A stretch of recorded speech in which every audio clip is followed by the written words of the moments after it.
করে চলে আসে, তাই না রে বেটি?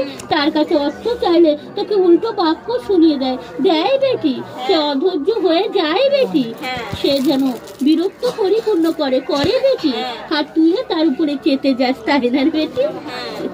তাকেও তুই দুটি কুবাক্য শুনিয়ে দিস, সেও তোকে শুনিয়ে দেয়। এই লেগে যায় তোদের পরিবারে অশান্তি, মনোমিল উপার্জন করতে পারে না, আর তার সময় উপার্জনে পিছু টান আছে, তাই না রে বেটি?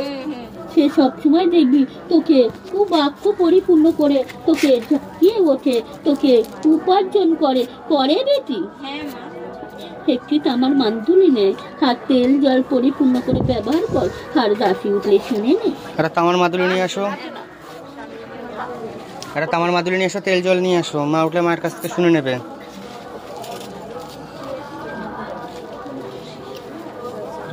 পরেরজন মিত্তন বিশ্বাস।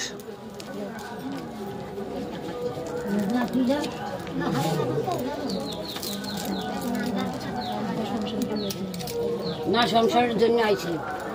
তোর পরিবারের জন্য? হ্যাঁ। তোর পরিবারে শান্তি আছে রে? না। কেউ কাউকে সহ্য করতে পারে না, কেউ কারুর কুটুরিতে থাকে না, থাকে যার মতো সে চলে। তুই যদি একটা বাক্য বলিস তোকে